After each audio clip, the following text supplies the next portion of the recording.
Start. संसदीय समित्या सत्ताधारी पक्षांच्या दावणीला बांधल्या आहेत की काय, असा प्रश्न पडण्याची वेळ गेल्या 6 महिन्यातील 2 घटनांमुळे आली आहे. या घटनांविषयी जाणून घेण्यापूर्वी या समित्यांचे प्रयोजन आणि कार्यपद्धती जाणून घेणे गरजेचे. लोकसभा, राज्यसभा अथवा विधानसभांमध्ये चर्चेला पुरेसा वेळ मिळत नसल्याने संसदीय किंवा विधिमंडळाच्या समित्यांमध्ये महत्त्वाच्या विषयावर सविस्तर चर्चा केली जाते. तज्ज्ञांना पाचारण करून त्यांच्या अनुभवाचा लाभ घेतला जातो. संसदीय समित्यांचे अहवाल सरकारसाठी बंधनकारक नसले तरी या अभ्यासपूर्ण अहवालाचा विचार कायदा करताना केला जातो. विधेयक मंजुरीसाठी मांडताना समितीच्या अहवालामधील शिफारशीचा अनेकदा समावेश होतो. यामुळे संसदीय प्रणालीत या समित्यांना विशेष महत्त्व असते.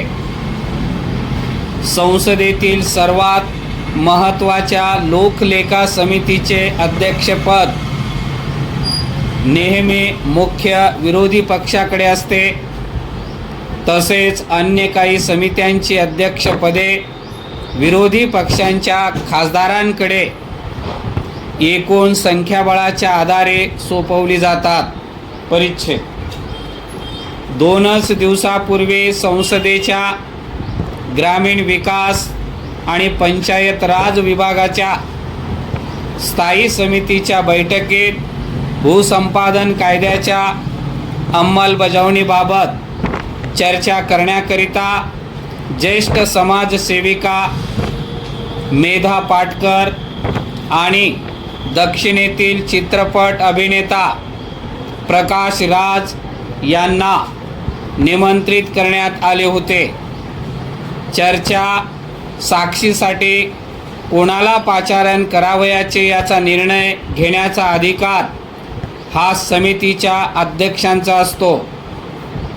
फक्त निमंत्रितांची यादी लोकसभा अध्यक्षांच्या कार्यालयाला कळवावी लागते. अध्यक्षांकडून परवानगी मिळाल्यावरच तज्ज्ञांना पाचारण करता येते. यानुसारच मेधा पाटकर व प्रकाश राज यांना निमंत्रित करण्यात आले होते. परिच्छेद समितीच्या बैठकीला प्रारंभ होण्यापूर्वी तिथे मेधा पाटकर यांना पाहून समितीतील भाजपच्या खासदारांचा पारा चढला. देशद्रोही मेधा पाटकर यांना निमंत्रित का केले, असा सवाल भाजपच्या एका खासदाराने केला. माजी मंत्री व गुजरातमधील भाजप खासदार पुरुषोत्तम रुपाला यांनी गोंधळ घालण्यास सुरुवात केली.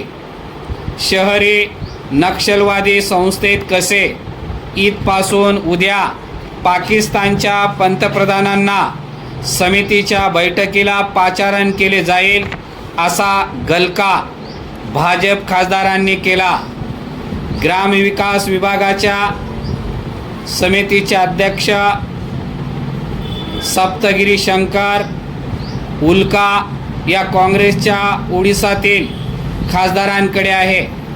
त्यांनी पाटकर यांना निमंत्रित केल्याने भाजपची मंडळी संतप्त झाले. नर्मदा बचाव आंदोलन, मोदी सरकारच्या विरोधातील भूमिका विचारात घेता या नाराजीमागचे कारण स्पष्ट आहे. भाजपच्या खासदारांनी बहिष्कार घातल्याने बैठकीसाठी आवश्यक गणपूर्ती होऊ शकली नाही.